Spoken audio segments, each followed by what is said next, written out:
तारीख थी 19 जून 2025। दोपहर के लगभग 1 बजे का वक्त और जगह पश्चिमी उत्तर प्रदेश के मुजफ्फरनगर में भोपा कस्बे का रुड़कली तालाब अली गांव।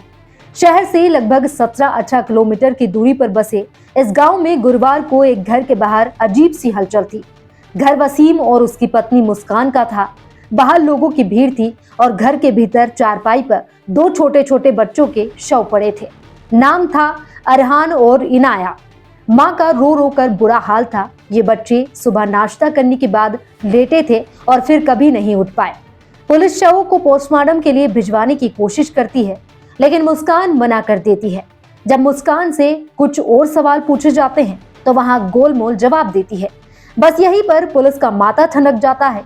शव के आधार पर मुस्कान को हिरासत में लिया जाता है और सख्ती से पूछताछ शुरू होती है। पूछताछ में मुस्कान टूट जाती है और एक ऐसी कहानी निकलकर सामने आती है जिसे सुनकर पुलिस के अधिकारी भी दंग रह जाते हैं। इन दोनों बच्चों की जान किसी और ने नहीं बल्कि उनकी अपनी ही मां ने जहर मिले रसगुल्ले खिलाकर ली थी। मुस्कान का अपनी ही बुआ के बेटे जुनैद के साथ अफेयर चल रहा था। जुनैद मुजफ्फरनगर के ही खेड़ी फिरोजाबाद इलाके का रहने वाला है। कुछ साल पहले मुस्कान की शादी वसीम के साथ हो गई और अरहान इनाया नाम के 2 बच्चे हुए।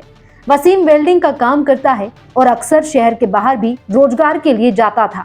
लगभग 3 साल पहले मुस्कान और जुनैद के बीच एक बार फिर से नजदीकियां बढ़ी और दोनों घर से भाग गए।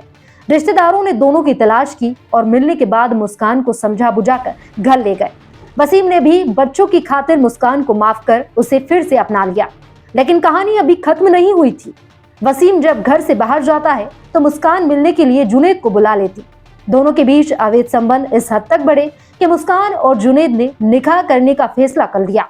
दोनों ने तय किया कि निकाह के बाद हनीमून पर भी जाएंगे, लेकिन इस निकाह के लिए जुनैद ने एक शर्त रखी। उसने कहा कि वो वसीम के दोनों बच्चों को अपने साथ नहीं रखेगा।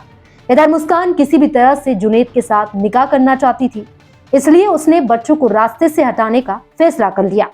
19 जून को जब वसीम काम के लिए चंडीगढ़ गया हुआ था तो जुनैद ने बच्चों के लिए रसगुल्ले और जहर की गोलियां लाकर मुस्कान को दी। मुस्कान ने इन गोलियों को पीसकर रसगुल्लों के साथ मिक्स कर दिया। बच्चों ने मौत वाले ये रसगुल्ले खा लिए। उन्हें अंदाजा भी नहीं था कि जिस माँ के हाथों को सिरहाना बनाकर वो चैन की नींद सोते हैं, वही हाथ आज उन्हें मौत की नींद सुला रहे हैं। पुलिस ने मुस्कान को गिरफ्तार कर लिया है, लेकिन उसका प्रेमी जुनैद अभी भी फरार है। पुलिस की तफ्तीश में पता चला है कि अपने ही मासूम बच्चों को मारने वाली मुस्कान को रील्स बनाने का शौक था। वो अक्सर तमंचे के साथ जेल के बाहर और बदमाशी के गानों पर रील्स बनाती थी। किसे पता था कि इस तरह रील बनाने वाली मुस्कान अपने दिल में इतना जहर भरे हुए हैं कि वो अपने ही बच्चों की जान ले लेगी। देखिए, कल पुलिस को सूचना मिली थी, भोपाल पुलिस को सूचना मिली थी। इसमें सभी हमारे सीओ, एसपी और सच्चो मौके पर पहुंचे। जब मौके की तफ्तीश की गई तो इसमें एक सनसनीखेज घटना थी। 2 बच्चे थे, एक 1 साल की बच्ची थी और एक 5 साल का बच्चा था, जिसमें जो है दोनों की संदिग्ध परिस्थितियों में मृत्यु हो गई थी। कोई जहरा चोट नहीं थी। इसमें जांच की गई तो पोस्टमार्टम रिपोर्ट आई है, उसमें विसरा प्रिजर्व किया गया है। साथ ही साथ उसमें एक महिला जो उसकी माँ है उससे पूछताछ की गई तो पता चला कि उनका जो पति है ये कुछ दिनों से चंडीगढ़ कमाने के लिए गया है और था किसी बीमारी से भी अभिशप्त है वो। तो इस दौरान ये जब पूछताछ कड़ाई से की गई महिला से, तो महिला ने अपना जुर्म स्वीकार किया और उसने बताया कि चाय और बिस्किट के साथ उसने उसको कुछ इंसेक्टिसाइड जो एक जहर होता है वो उसको बच्चों को दे दिया था, जिससे बच्चों की मृत्यु हो गई।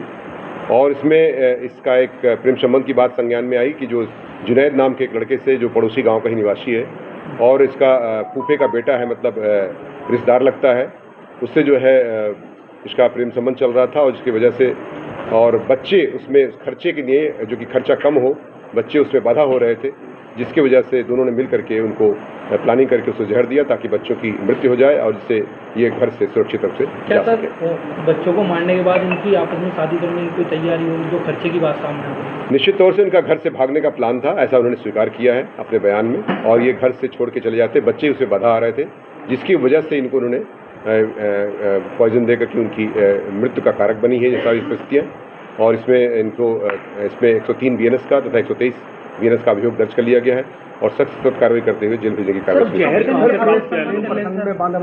ये इन्होंने एक स्थान से कहीं ड्रग के शॉप से लिया है, वो वो भी उसमें एक जांच का विषय है, उस पर भी जांच की जा रही है और बिना किसी प्रिस्क्रिप्शन के कैसे उसमें जो है एक इस तरह का दिया गया जहर का उसको कोई दवा ऐसी कैसे दे दिया गया। संबंध चल रहे थे कुछ करोगे? इसमें बताया गया कि 2 से 2.5 साल से इनके प्रेम संबंध चल रहे थे और पूछताछ से उन्होंने अपना जुर्म स्वीकार भी कर लिया। बच्चों से खतरा था या इसके पति से भी? देखिए, ये एक ऐसा विषय वस्तु है जिसमें आप समझ सकते हैं कि बच्चों, चूंकि बच्चे के साथ ये अगर जाती तो दिक्कत होती, पति तो वैसे भी दूर था इससे, तो बच्चों ही इसके मुख्य कारक थे जिसकी वजह से घटना कायद की गई।